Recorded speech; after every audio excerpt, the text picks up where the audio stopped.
All right, first up, let's get you the latest on the world's largest democratic election in India.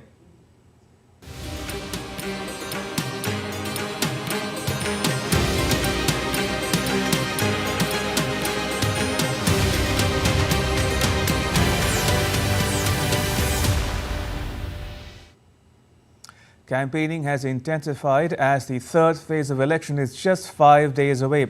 Leaders from various political parties are leaving no stone unturned to appeal the voters to come out in large numbers and exercise their franchise. India's Prime Minister Narendra Modi addressed a rally at Anand and Surendranagar in Gujarat. In Anand, the Prime Minister said that the partnership between Pakistan and the Congress Party now stands completely exposed. आज जब भारत में कांग्रेस कमजोर हो रही है, यानी सूक्ष्मदर्शक यंत्र लेकर के भी कांग्रेस को ढूंढना मुश्किल हो रहा है। लेकिन मजा ये है कि यहां कांग्रेस मर रही है और वहां पाकिस्तान रो रहा है। आपको पता चला होगा, कांग्रेस के लिए अब पाकिस्तानी नेता दुआ कर रहे हैं। शहजादे को प्रधानमंत्री बनाने के लिए पाकिस्तान उतावला है। आपने कल देखा होगा। और हम तो जानते ही है, कांग्रेस तो पाकिस्तान की मुरीदी है। पाकिस्तान और कांग्रेस की ये पार्टनरशिप अब पूरी तरह एक्सपोज हो गई है। Home Minister and BJP leader Amit Shah will address multiple rallies in the northern state of Uttar Pradesh. BJP President JP Nadda will address public meetings in Bihar, Gujarat and Madhya Pradesh.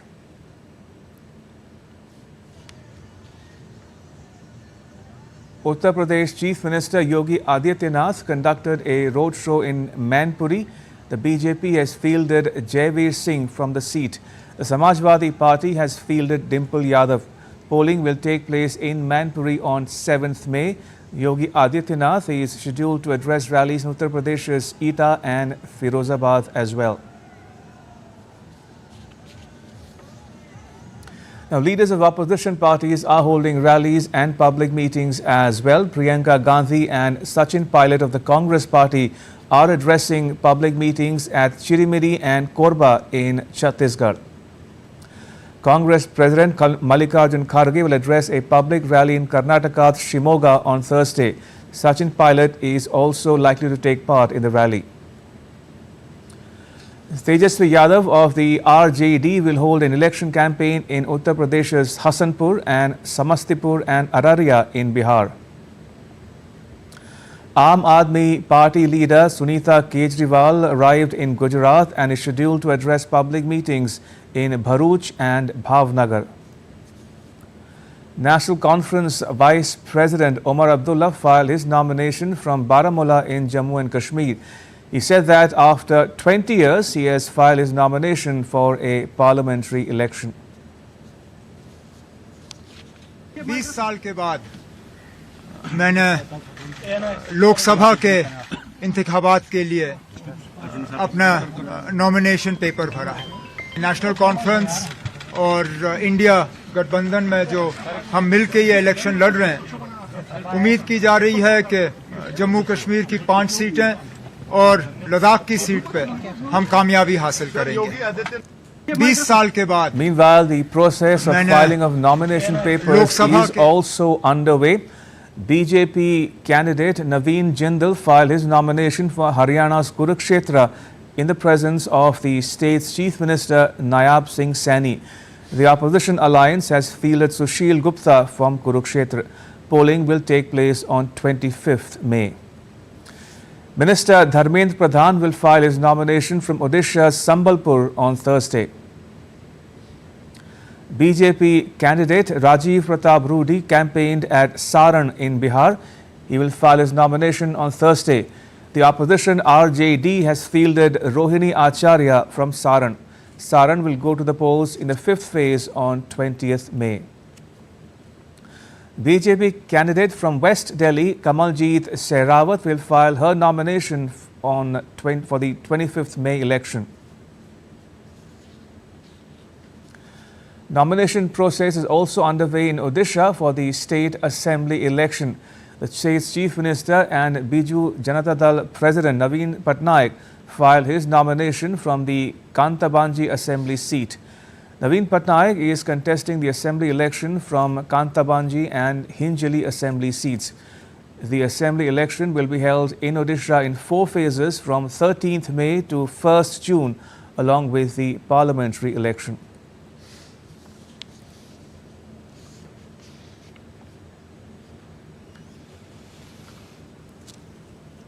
All right, we have reporters standing by in Gujarat and Uttar Pradesh. Let me go across first to Amritpal Singh in Uttar Pradesh.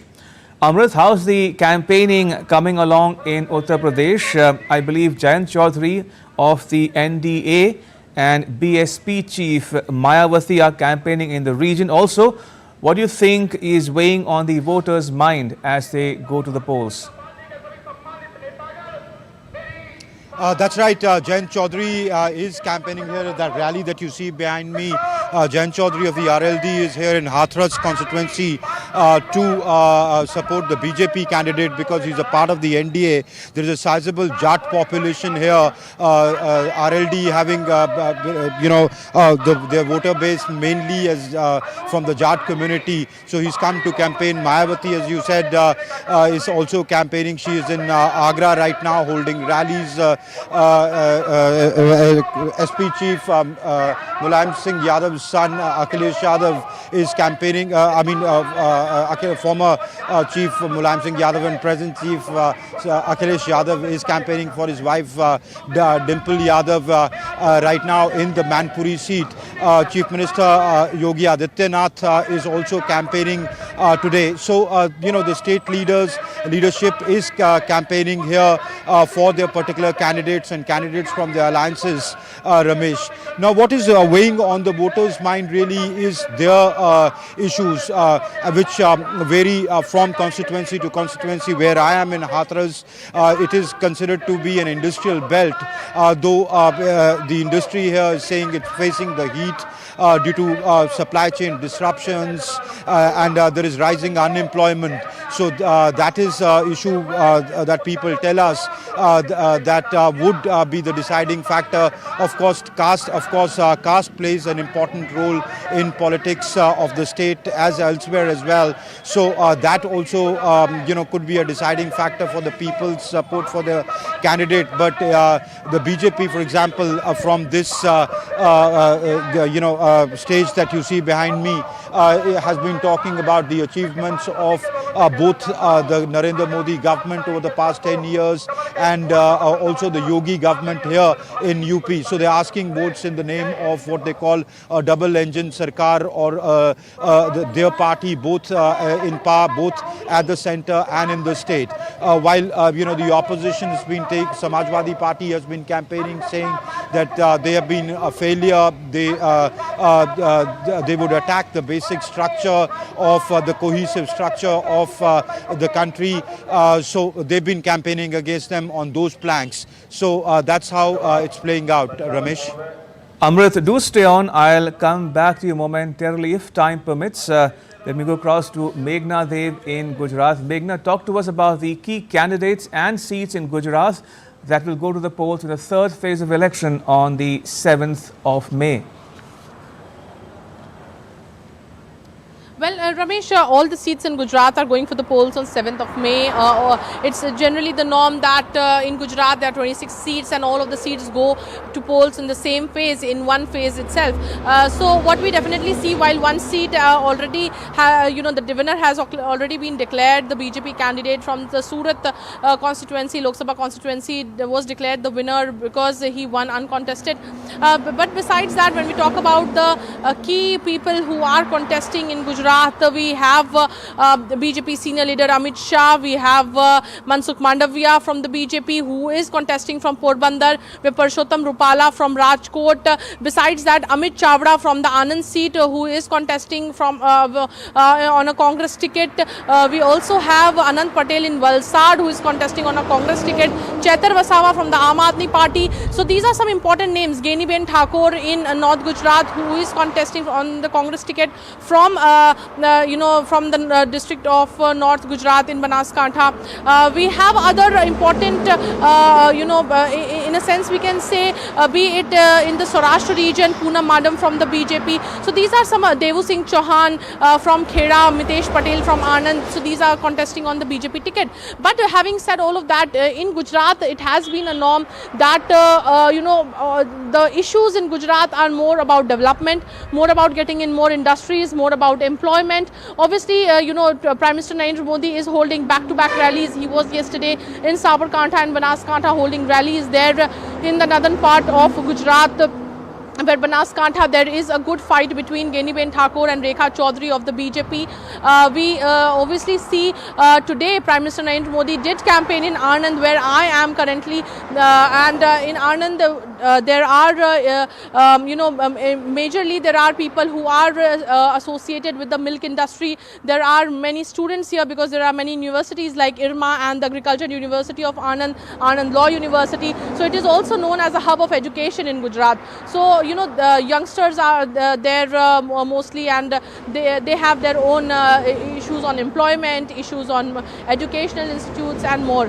Having said that, if we actually look at the dynamics, Congress if we look at the ground strategy of the Congress, because there are just a few days to go for the polls, less than a week to go for the voting day, Congress is trying to strengthen its ground on the places where it already holds a good amount of votes or where it is already strong. Like in the Saurashtra region, it has a good support from, in some places. Obviously, we saw Sunita Kejriwal also campaign today in Botad, in Bhavnagar, where India Alliance candidate from the Aam Aadmi Party has been, Umesh Makwana has been floated. We see a contest in Bharuch as well, the tribal belt in Gujarat. Valsad also, Anand Patel from the Congress is contesting from there. So it is also a good contest to watch out for. So if we look at the overall strategy, BJP is going out in just, as it was in earlier 2019 or 2014, we can say a clean sweep strategy where it is playing on development, where it is playing on what work Prime Minister Narendra Modi has done in terms of the Chief Minister, when he was the Chief Minister in Gujarat, and then as the Prime Minister. And Congress is playing on where it already had strongholds, and it already has strongholds. So it is, this kind of strategy is being seen while there is no multi-party system here in Gujarat. The Congress and the BJP are the two major players who are pitted against each other. Right, I'm afraid that's all we have time for. I will have to leave it at that. May I thank both my colleagues, Amritpal Singh, Uttar Pradesh, and Meghna Dev in Gujarat. Thank you, appreciate it. Right, in some more election-related news, Ahmedabad, the cultural capital of Gujarat, is buzzing with election activity. It will go to the polls on the 7th May in the third phase of election. DD India's Shubhendu Ghosh tracks the developments from the historical Sabarmati Ashram to the modern Sabarmati riverfront.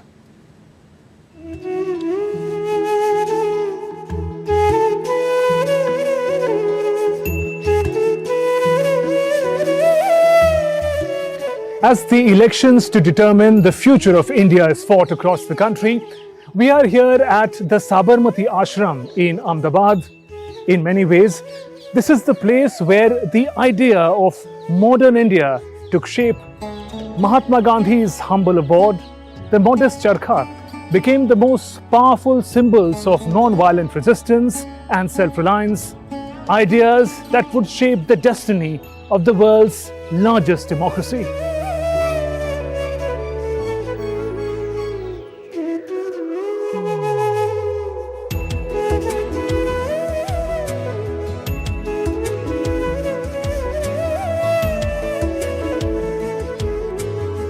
If you look at the ashram itself, the rules and regulation which he himself wrote, it's here at the Radhe Kunj, that no discrimination, which he has learned from South Africa time. because he has experienced the racial discrimination. So in ashram, the first value is that no discrimination of caste, class, gender. That is, I think, one of the major elements of democracy.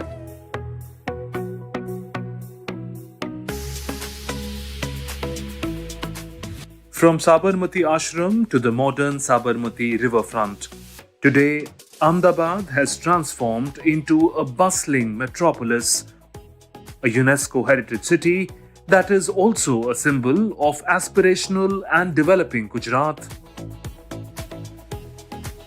As the city and the state go into polls on May 7th, political parties are leaving no stone unturned to woo the voters. From Mahatma's ideals to real politics, Gujarat today is BJP's bastion. This is the home turf of Prime Minister Narendra Modi. BJP swept all the 26 seats in 2014 and 2019. All eyes are on whether BJP can achieve a hat-trick or whether the Congress and Aam Aadmi Party alliance can spring a surprise. हम ladies है तो हम कभी भी रात को 12 बजे भी अगर जॉब के हिसाब से घर जाए तो हमको लगना चाहिए कि नहीं हम पूरे सेफ कंट्री में रह रहे हैं. एजुकेशंस जो वेरी कॉस्टली हो रहा है तो जो फीस लेवल है बहुत हाई है तो सभी लोग अफोर्ड नहीं कर पा रहे हैं. 94 Lok Sabha seats spread across 12 states and union territories, including Gujarat, will be up for grabs in the third phase of elections. The results will be declared on June 4th.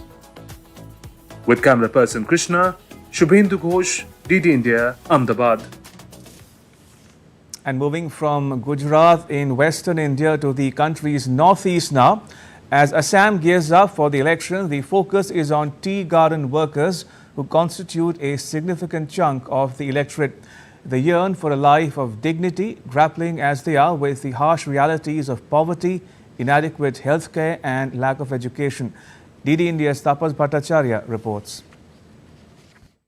Amidst the electoral fervour, political parties are actively courting the support of the tea workers in Kokrajhar, a move that underscores their potential to sway the electoral result in this region, giving them a major say in the general election.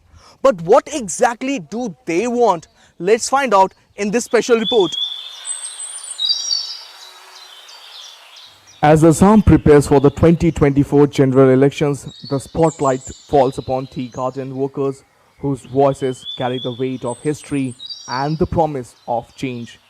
In Kokrajhar's tea estates, the hopes and dreams of a community hinges on these polls. We need hospitals, schools and better roads. We need better life.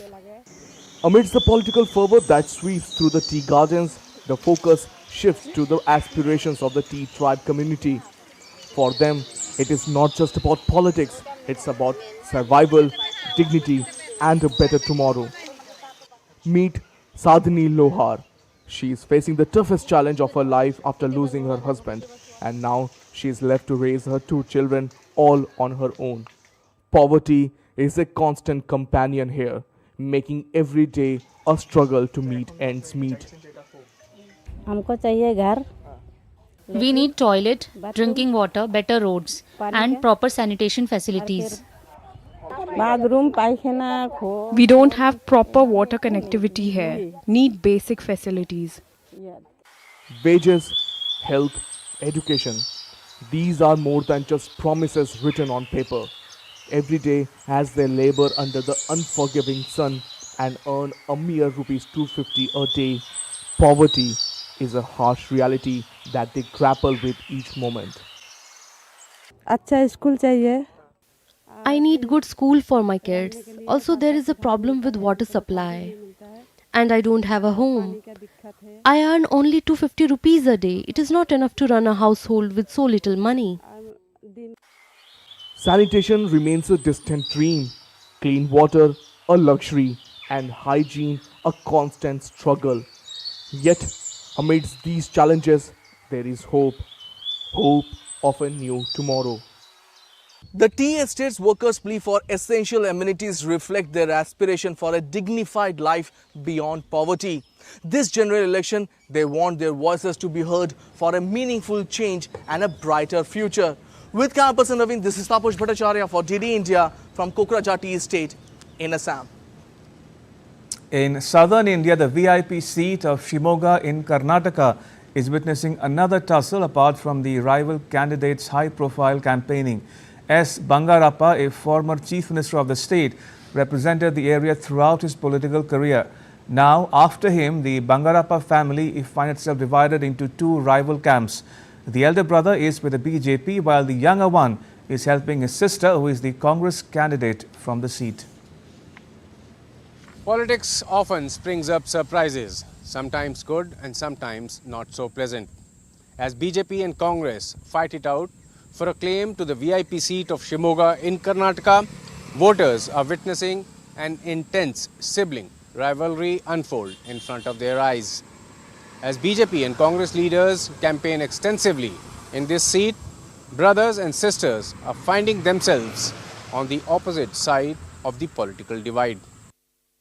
Shimoga seat is witnessing star power in these elections, with many Karnataka film industry stars campaigning for both the BJP nominee B.S. Raghavendra and the Congress candidate Geeta Shivrajkumar. But another aspect that is the talk of the town is the sibling rivalry. Geeta Shivrajkumar is getting all the support she needs from her younger brother S. Madhu Bangarappa. But her elder brother Kumar Bangarappa is a BJP leader and is campaigning extensively throughout the constituency for the party candidate B.S. Raghavendra.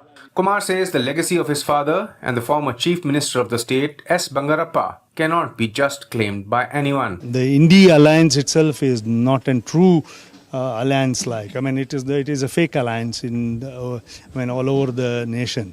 So here also they have formed one alliance like, and they are going forward with it. It's a very common feature for Shimoga district that every time my brother comes or my sister comes, they fight. And every time they come up with a different party, this time they have come up with a Congress party. Geeta, on her part, dismisses the statements of her elder brother, insisting that she will carry on S. Bangarappa's legacy. My father in Shimoga, like wherever I go, I see him here with the people. When anybody takes his name, huge round of applause is there for him. So that will help me. S. Madhu Bangarappa, the younger brother of Kumar Bangarappa, is also not very keen to give any attention whatsoever to the fact that Kumar is campaigning for the rival candidate. A minister in the Congress government in the state, Madhu dismisses his elder brother's presence, adding that he is irrelevant to the politics in Shimoga. I don't like to bring in family matters or anything like that. He's not a concern at all, and he's not a concern to even BJP also, I think. The siblings' rivalry is not new. In 2023 assembly elections, Madhu Bangarappa defeated Kumar from the Soraba seat, which is part of the Shimoga Lok Sabha constituency. As Shimoga gets ready to elect its new member of parliament, old rivalries continue to foster interesting new challenges for the parties and for the Bangarappa family. With camera person Mukut Sharma, Ravi Dhiman, DD India in Shimoga. So that was all about the great Indian election. Moving on for now to some other news. Polls opened across England and Wales on Thursday to elect 107 local authorities, 11 mayors and 37 police and crime commissioners. 13 candidates are in the fray for the office of Mayor of London for the next 4 years. New Delhi-born candidate Tarun Gulati is also in the fray. A by-election is also underway to elect a new Blackpool South lawmaker following the resignation of former Conservative lawmaker Scott Benton. Results will be out on the 5th of May. Across the Atlantic, campaigning for the US presidential election is well underway, especially in some swing states, which are expected to play a crucial role in determining the winner between incumbent President Joe Biden and former President Donald Trump. While Biden is set to talk infrastructure and jobs during his visit to Delaware on Thursday, Trump made it to Wisconsin and Michigan on Wednesday for rallies despite ongoing court cases. Taking a dig at his rival, Trump said that Biden's incompetence had brought the planet to the brink of a nuclear war. Biden's weakness has led the planet to the edge of nuclear war. I will bring the world glorious new peace, and I will make the following statement. I am the only one that can say this, I believe. I know them all, and they respect me. They don't respect our country anymore. It's a country that's in decline. But they respect me, and we're going to have it back very soon. We're going to have a great country very soon. But I'll say this. I will prevent World War III. I'm the only one that's going to do it. And staying in the US, in the ongoing discourse on women's rights in the country, the conversation around abortion access has become a pivotal issue, with recent legislative changes sparking debates and discussions across the nation. Take a look at Sujata Lochap's report.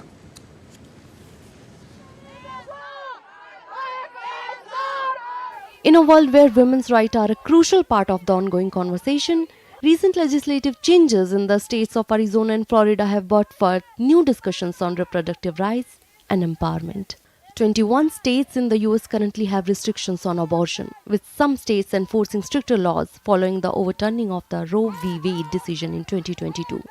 Roe v. Wade, which governed reproductive rights for nearly half a century until the Supreme Court overturned the decision. In some states, the fight over abortion access is still taking place in courtrooms, where advocates have sued to block restrictions and bans, whereas some other states have moved to expand access to abortion by adding legal protections. In Arizona, the state legislature made a significant move by voting to repeal a long-standing 1864 ban on nearly all abortions, showcasing a shift towards greater reproductive autonomy. This repeal, championed by Governor Katie Hobbs and supported by bipartisan efforts, signifies a step towards providing women with greater autonomy over their reproductive choices. On the other hand, Florida enforced a ban on abortions after about 6 weeks of pregnancy following a ruling by the state Supreme Court, a time frame before many women realize they are pregnant. It also set a ballot measure legalizing abortion until viability could be voted on this November, which could benefit Democrats in an election where abortion is a top issue nationwide. Starting this morning, women in Florida became subject to an abortion ban so extreme it applies before many women even know they are pregnant.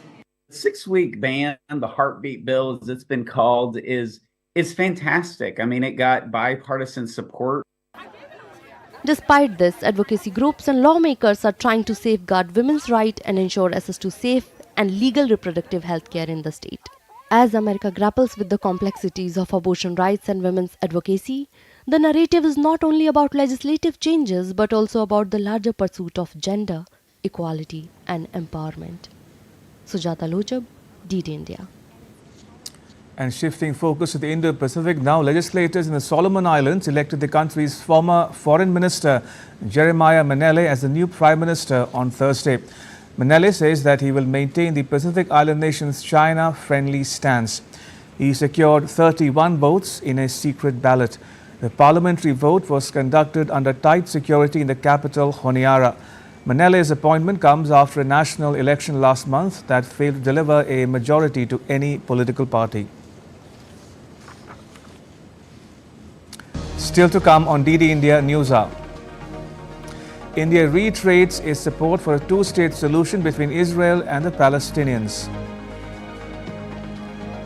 An expert take on the Heatwave sweeping parts of India and how long it will last.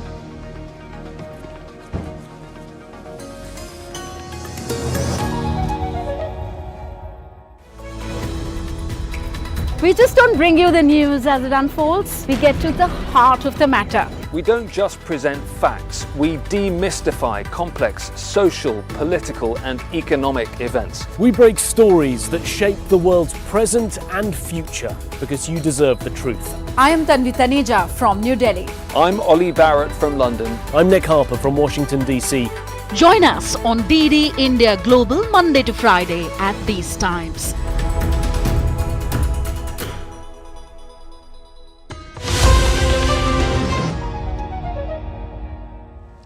You're watching DD India News Hour. I'm Ramesh Ramachandran. A quick recap of the headlines. Israel reopens the border crossing on the northern edge of the Gaza Strip. 8 trucks begin passing through the Erez checkpoint. Soloman Islands picks Jeremiah Manele as the new Prime Minister. The former Foreign Minister is seen as being friendly to China. And London to elect its mayor on Thursday. Incumbent Sadiq Khan is up against Conservative candidate Susan Hall and Indian origin entrepreneur Tarun Gulati. In news from West Asia now, humanitarian aid arrived late on Wednesday to Gaza's Jabalia after Israel reopened the Soul crossing on the northern edge of the Strip, allowing 8 trucks to pass through the Erez checkpoint, which was destroyed during the Hamas attacks on the 7th of October last year. Reopening the Erez crossing has been one of the main pleas of international aid agencies for months now. The crossing was reopened the day U.S. Secretary of State Antony Blinken visited Israel and met with Israeli Prime Minister Benjamin Netanyahu, though the announcement was made last month.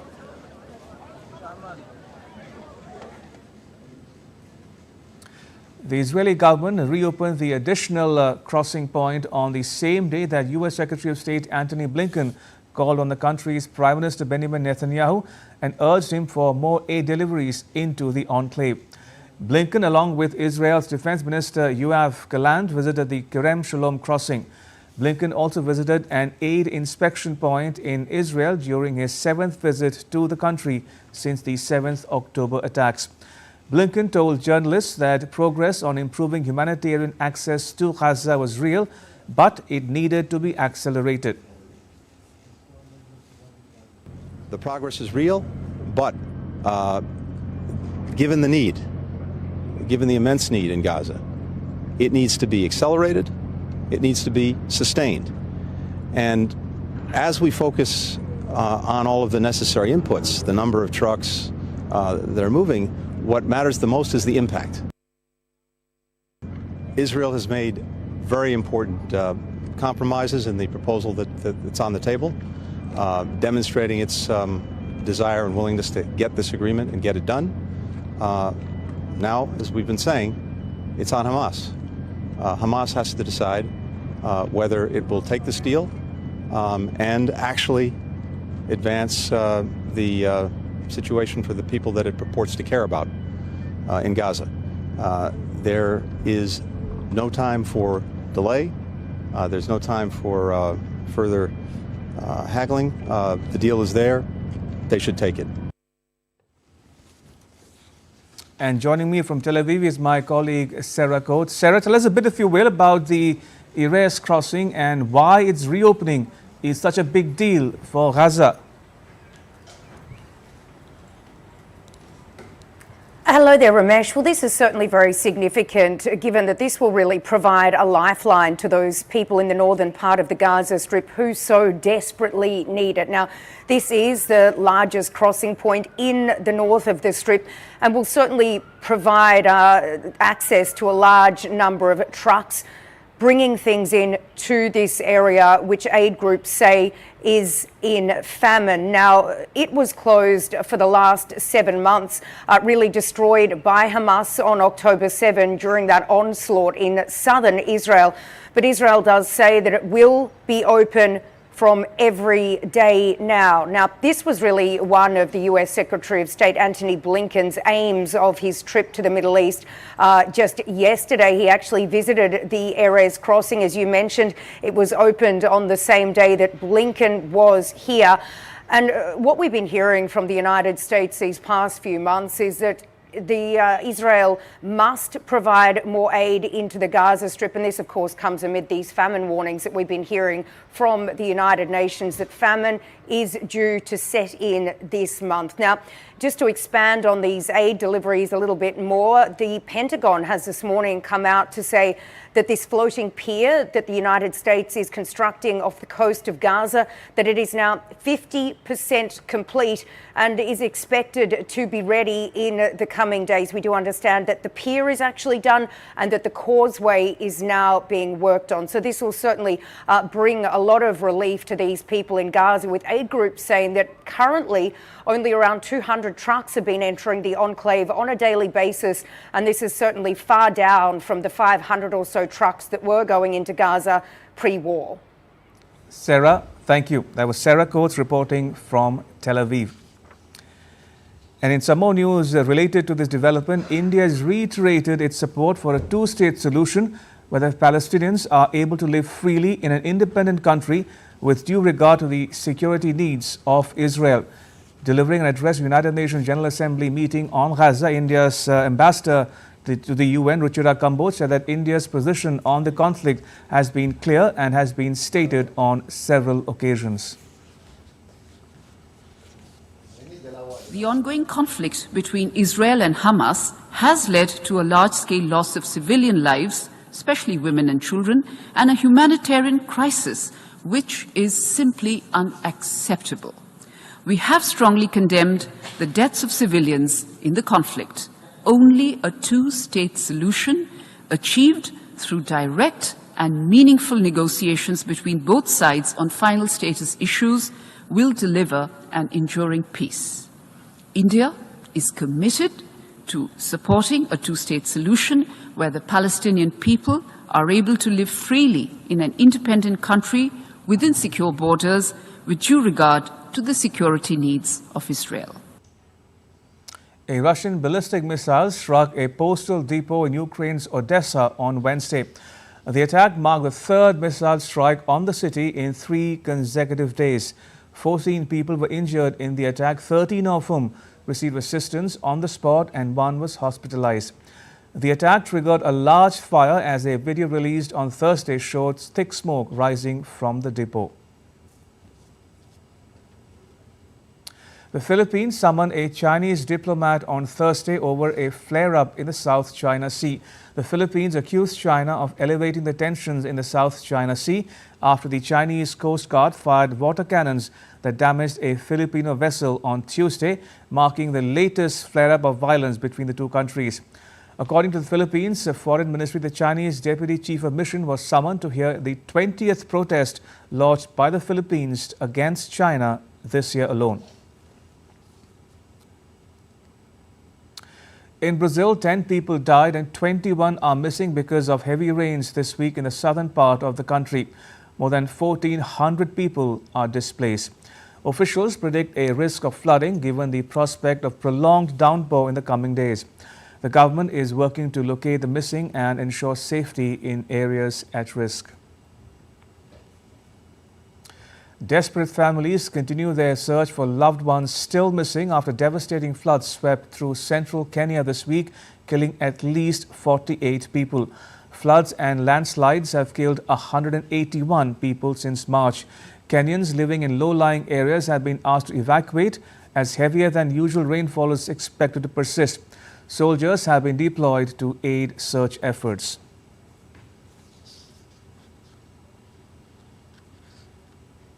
Meanwhile, some countries in Asia are reeling under a scorching heat. Sri Lanka's Department of Meteorology issued a heat index advisory for 7 of the country's 9 provinces. High temperatures are forecast to persist across the island till the 8th of May, with peak temperatures hitting over 39 degrees Celsius. The Met Department advised people to remain hydrated to avoid heat cramps.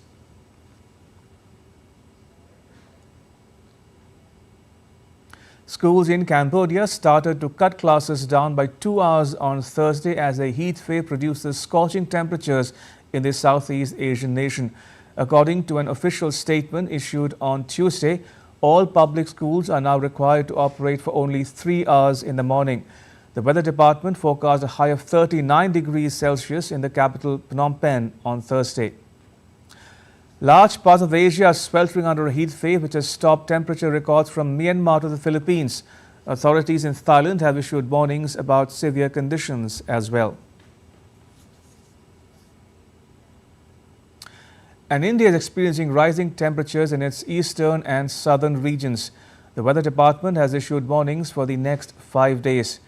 The Met Department said that the maximum temperatures are likely to hover between 44 and 47 degrees Celsius in West Bengal, eastern Jharkhand, northern Odisha and Telangana.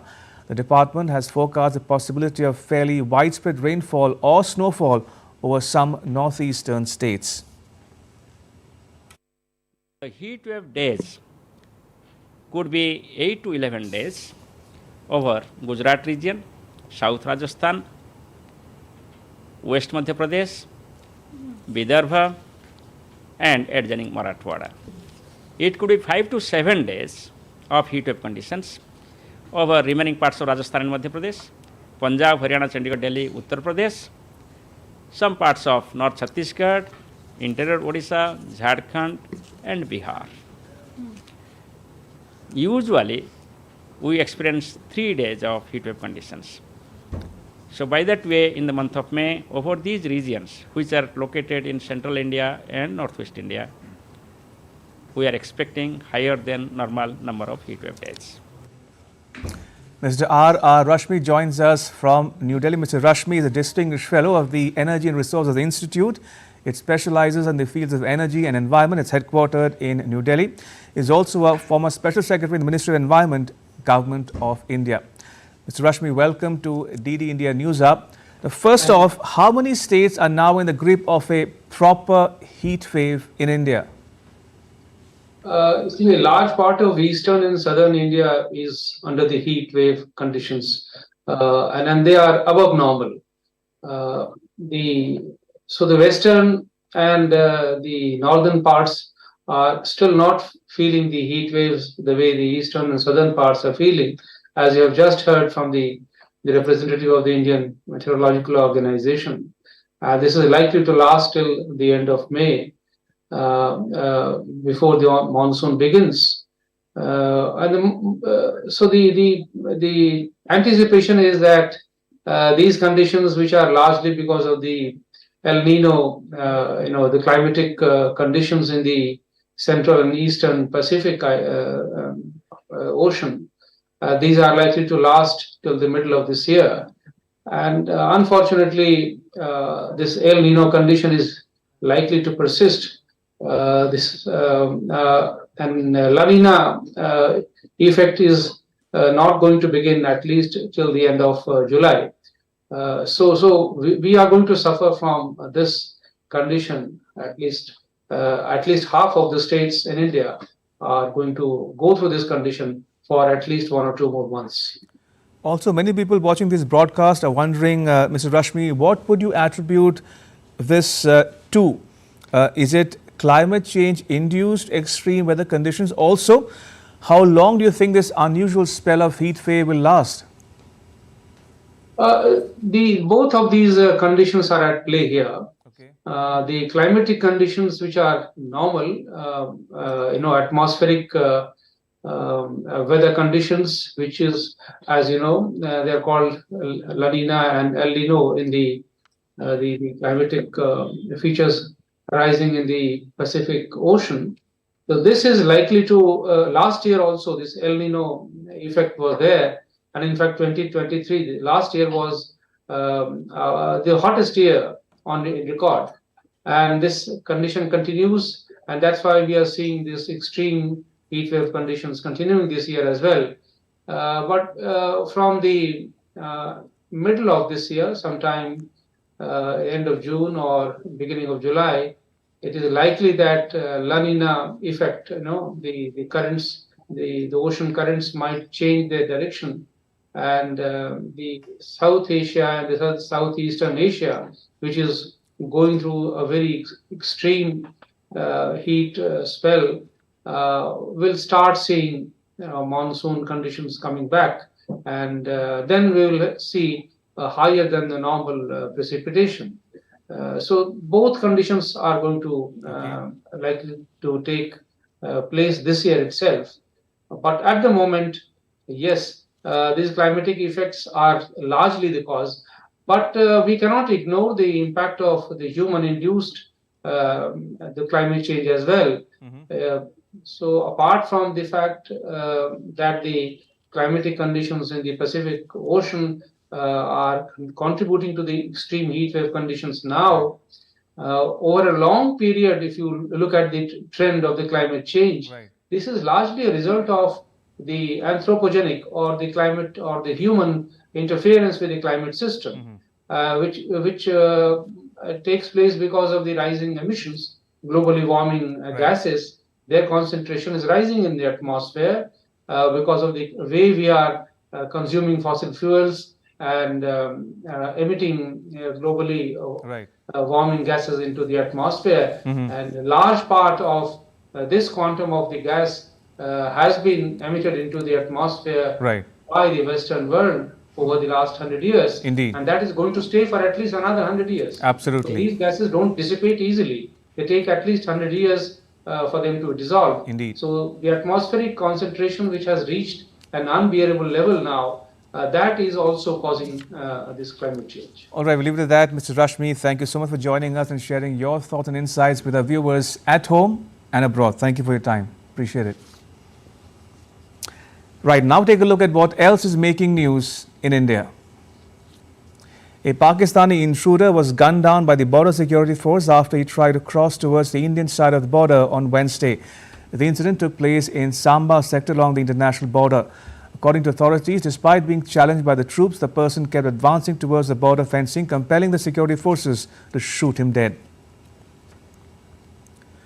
Security forces are on alert in India's Narayanpur town of Chhattisgarh state after 10 Naxalites who carried cash rewards totaling over 60 lakh rupees were killed in a fierce 16-hour-long encounter. Officials said that huge cache of arms and ammunition were recovered from the site of the anti-Naxal operation. India cinema is celebrating the birth anniversary of the legendary filmmaker Satyajit Ray on Thursday. Born on 2nd May 1921 in the then Calcutta, Ray was a man of many talents who revolutionized Indian cinema. He is considered one of the greatest artists and storytellers in the world. Bestowed with the Bharat Ratna, India's highest civilian award, Satyajit Ray is also the first Indian to have received the honorary Oscar in the year 1992.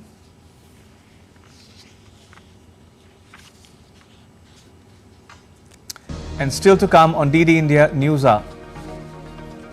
Borussia Dortmund seals a 1-0 win over Paris Saint-Germain in the Champions League semi-final first leg.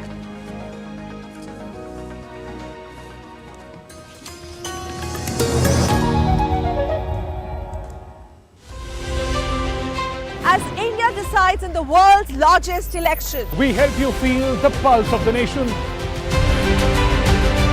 I am Sakal Bhatt. I am Shubhendu Ghosh. This election season, join us on a journey of India. We are in Assam. This is the tea city of India. From down south, Tamil Nadu. Discover the colors of democracy. Gateway to northeast of India. Coastal state of Kerala. Watch Poll Pulse on DD India.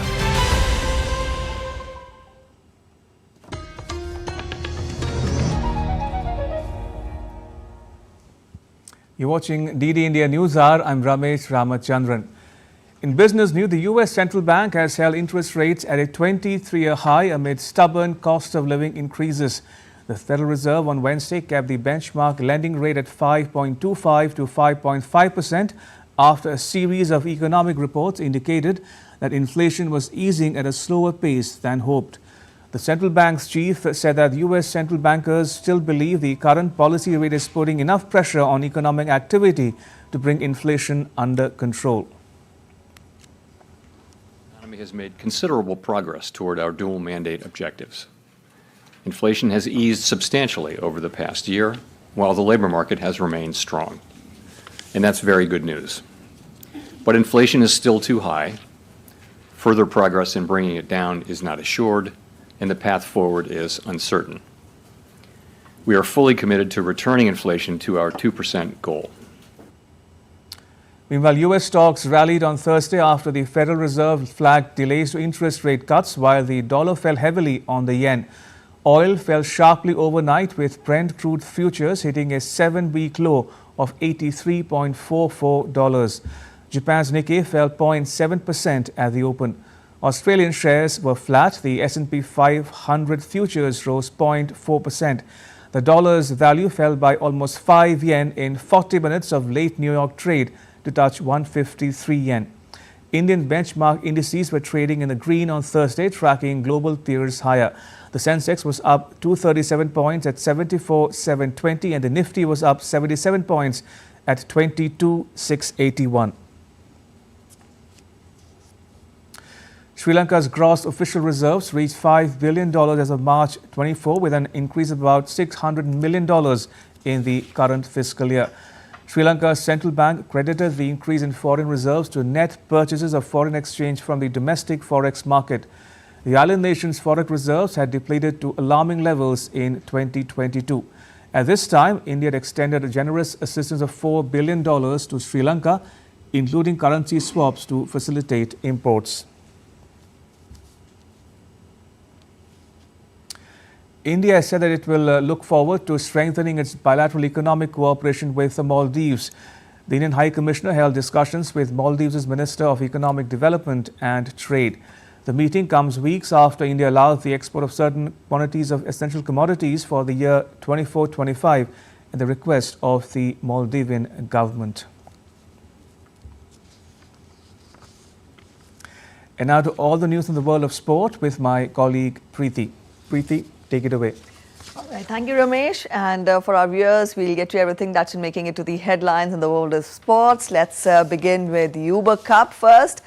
And Ashmita Chaliha-led young Indian team went down 0-3 against Japan in an Uber Cup quarterfinal in Chengdu on Thursday. Now, in the opening singles, Ashmita Chaliha lost to world number 11 Aya Ohori, national champions Priya Konjembang, and also Shruti Mishra lost to world number 4 pair of Nami Matsuyama and Chiharu Shida.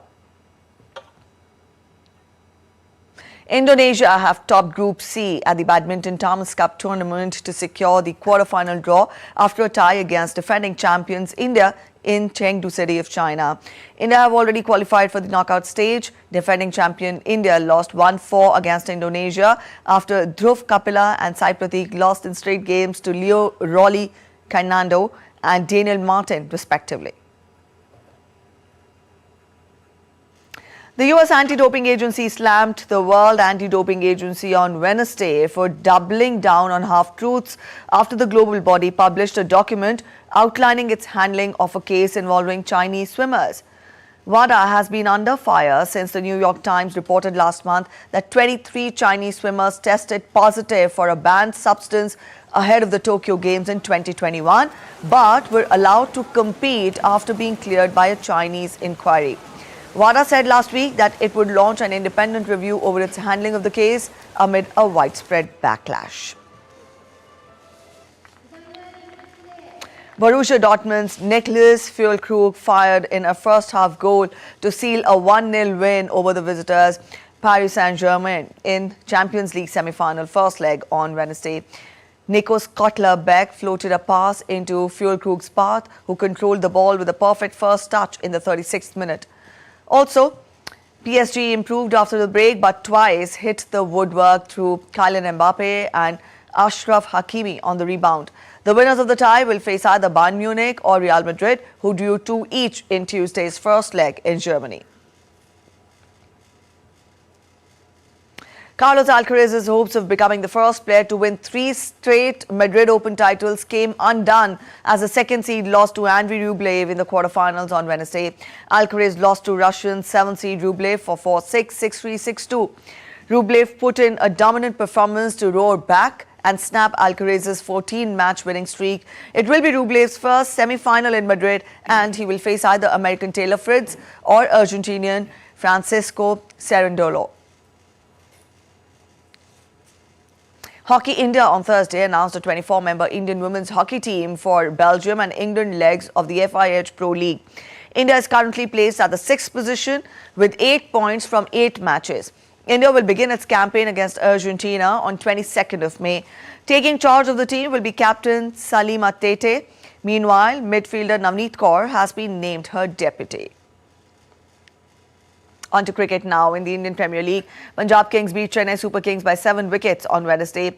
Chasing a target of 163, Johnny Bairstow's 46 off 30 balls and Really Resolve's 43 of 23 helped Punjab reach home in 17.5 overs. Earlier, Ruturaj Gaikwad scored 62 of 48 to help Chennai score 162 for 7. Sunrisers Hyderabad will look to reignite against the in-form Rajasthan Royals on Thursday.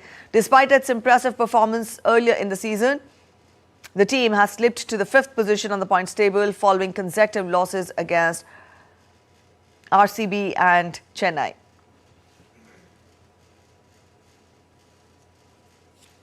All right, so that was it in this edition of News Hour when we talk of the sports updates.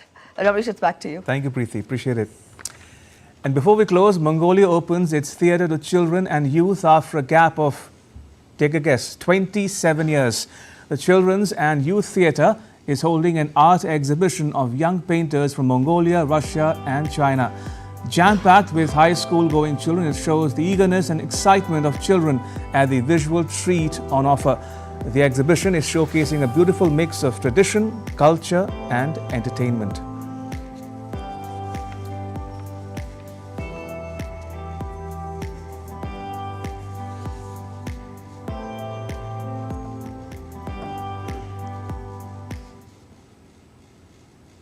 And with that, it's a wrap on this edition of DD India News Up. For those of you on the go, you can get all the latest news and updates on the DD India mobile app. The app is available on both Android and iOS platforms. You can scan the QR code on the screen right now to download it. Let us know your thoughts on the news of the day. You can connect with us on Facebook, X and Instagram. Also check out our website ddindia.co.in. We'll be back with more news as it breaks here on DD India. I'm Ramesh Ramachandran. All of us here in New Delhi, thanks for watching DD India News Hour.